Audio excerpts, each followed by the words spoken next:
We got Coach Bennett here with us finally now, and we'll get him on here. I know it's. Can you got any light for your? I am actually in my truck right now, so Okay, that's I'm all right. gonna I'll That's see if okay. I can get myself lit up as much as possible, but I'm not sure Well, how I'm going to work it.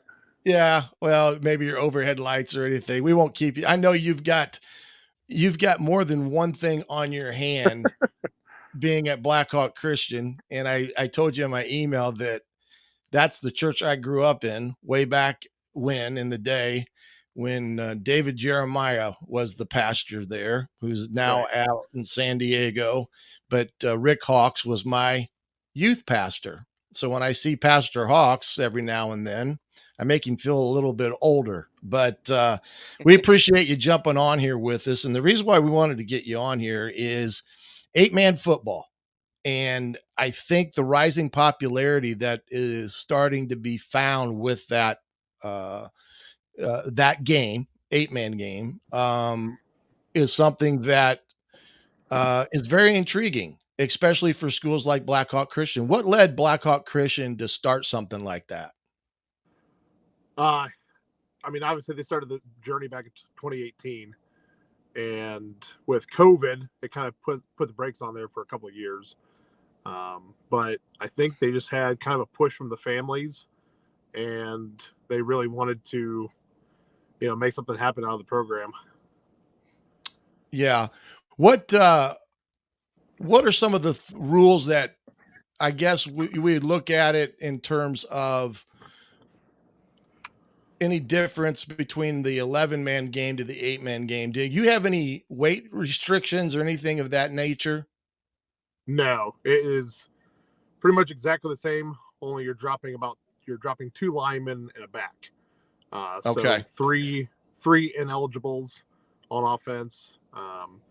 But overall, I mean, obviously, as you see in just our last game, we scored 55 points in the first half. So very fast, very high Yeah. scoring, a lot more open space. Even though actually, when you're out in the field and you kind of look at the sidelines shrunk into that 40-yard mark, you kind of look at that and you think, man, it seems so much smaller, but just the Yeah. open space that you get to play with, and especially we've been blessed with some pretty outstanding athletes and a lot of speed.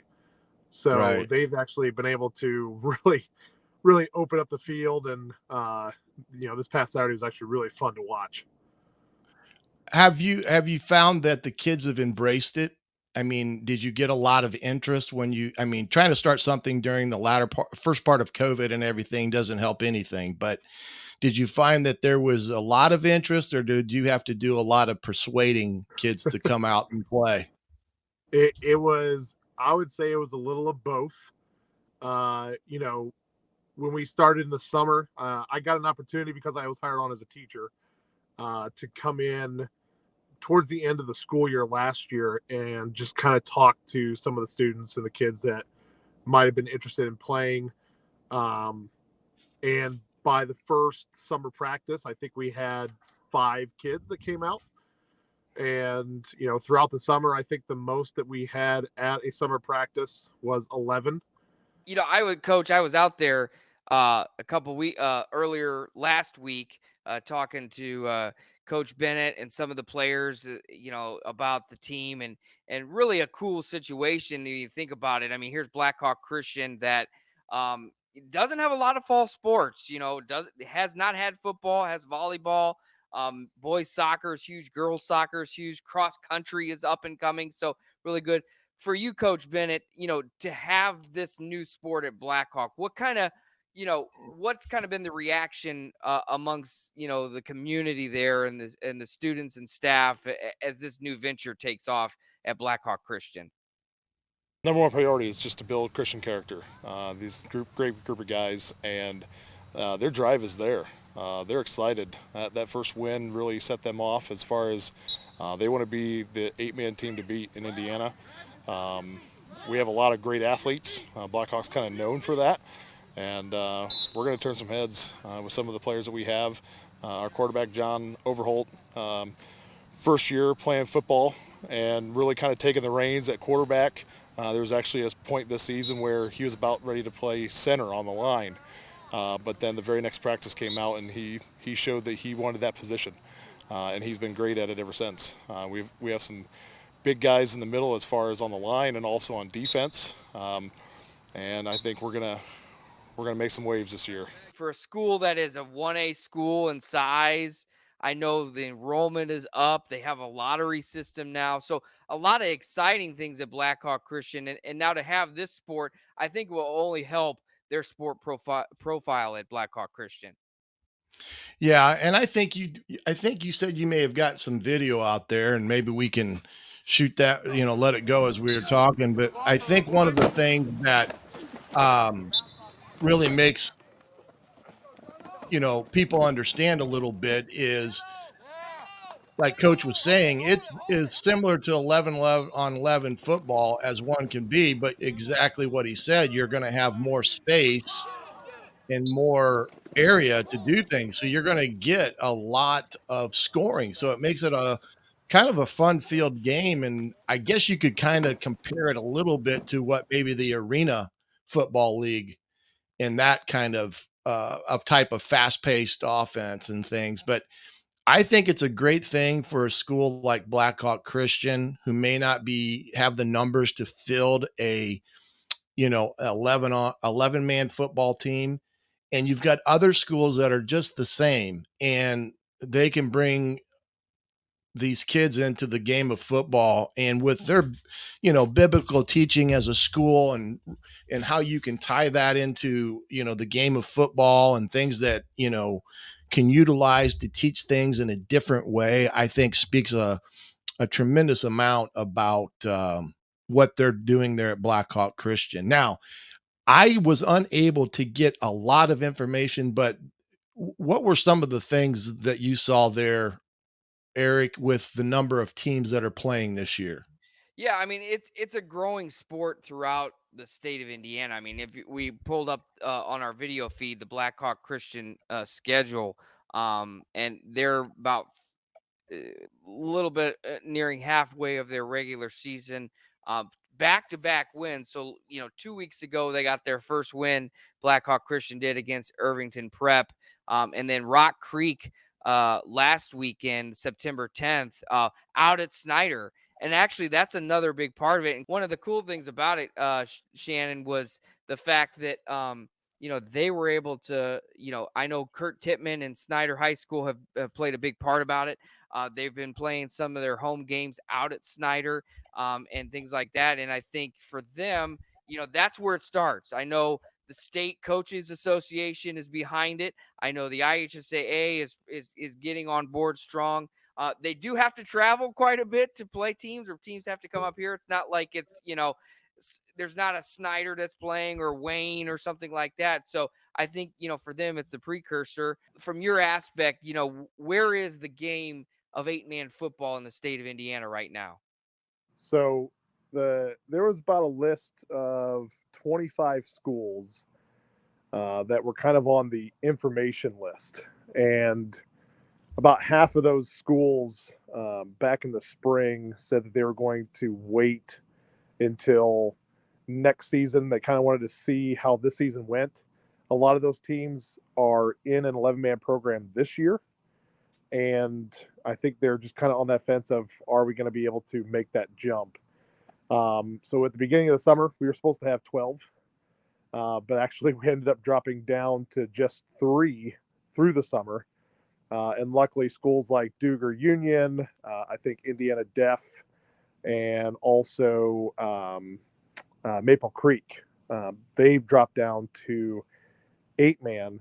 And so it's kind of built us back up to 5 or 6 teams this year, so that we're not playing the same teams. We get a little bit better competition, just as far as variety goes. And so hopefully these schools that see us play this year and see that, we're for real, it's not just a gimmick, that they're going to be interested in coming in and joining the conference next year. Now, Sure. where are you playing most of your games at?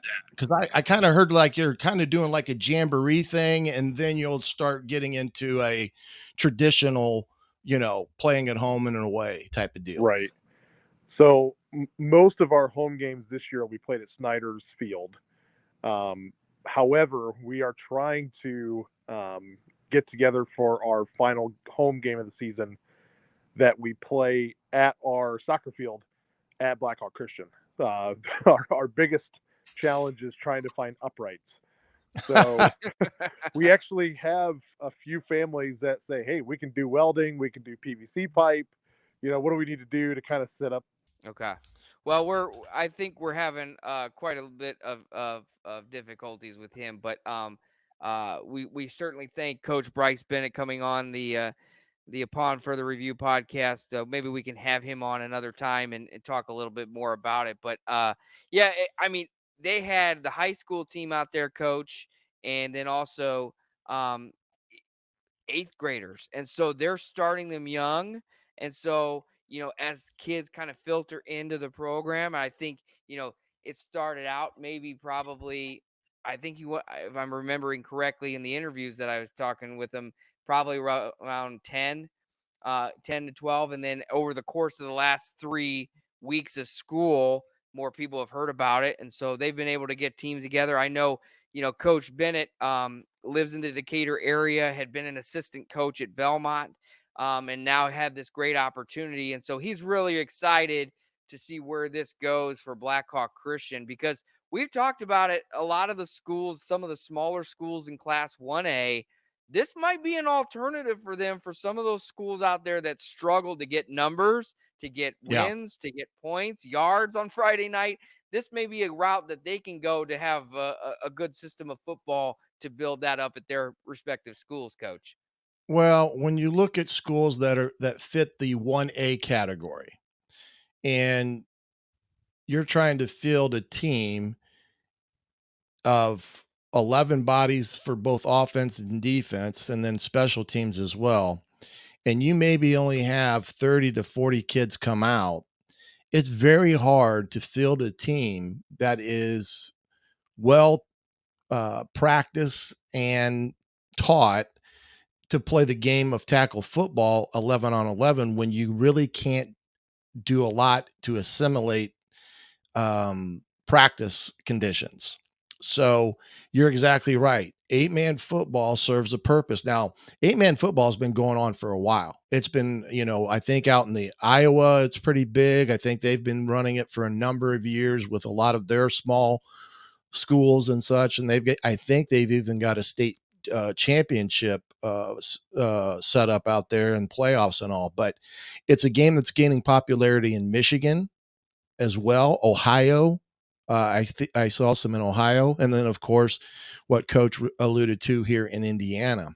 So I think we're going to see more and more of it. Now, the one thing that he said, like the spacing and there being more space, and the one thing that you'll find with 8-man football, you may not have as many as of big collisions that you have on 11-11 because you have more space and less bodies.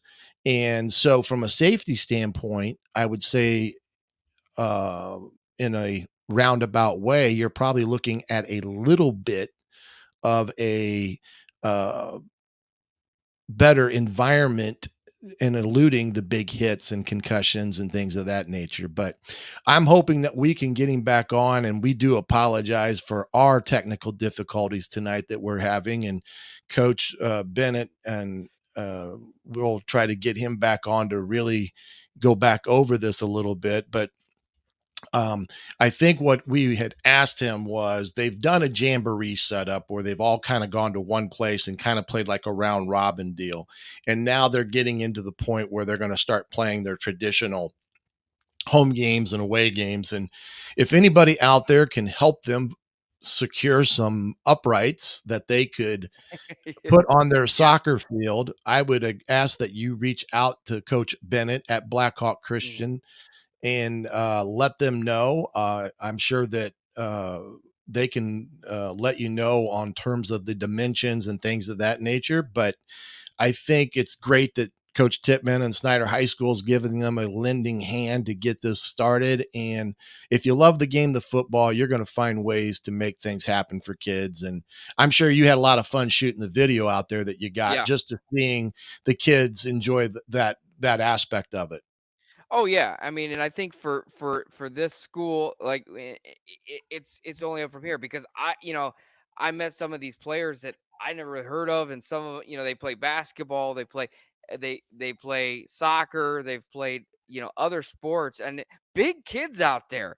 Yeah, And I mean, and so it's an outlet for them to really because Fort Wayne is a football town. I know Indiana is a right. basketball state. We always talk about.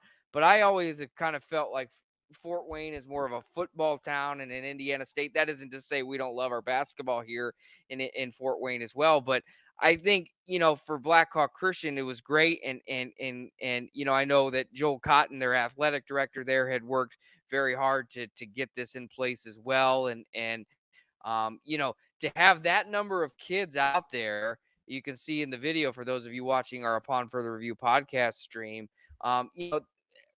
Good numbers, middle school kids, high school kids. He's got a staff together, a couple of coaches, and now they're winning, and that's only going to help them even more because as people hear about Blackhawk Christian football and see the results on the field, especially very early on, and the players that play with them, it's going to be really good for that program going forward, and maybe down the line in the next 5 or 6 years, they are putting together an 11-man team that they can field and who knows? Maybe we talk about SAC expansion. You never know. Yeah, right. Well, But yeah, the other thing that I think that you touched upon there too is the game of football giving something to these kids. Now, Blackhawk Christian has talent. I mean, that's been pretty evident by their basketball program.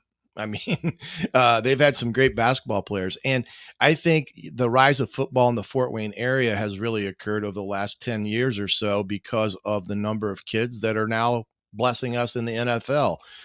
Drew Tranquil, uh, uh, Vince Ben Skowronek, Skronik, Jesse Bates. Jesse Bates, and these guys, and of course Jalen Smith was kind of the first that of lately pioneered that. But you go back to the Rod Woodsons of the Fort Wayne era and what he meant to high school football, not only here in the Fort Wayne area but the state of Indiana. So it's good to see that happen. I'm excited to follow them, and hopefully we'll get Coach back on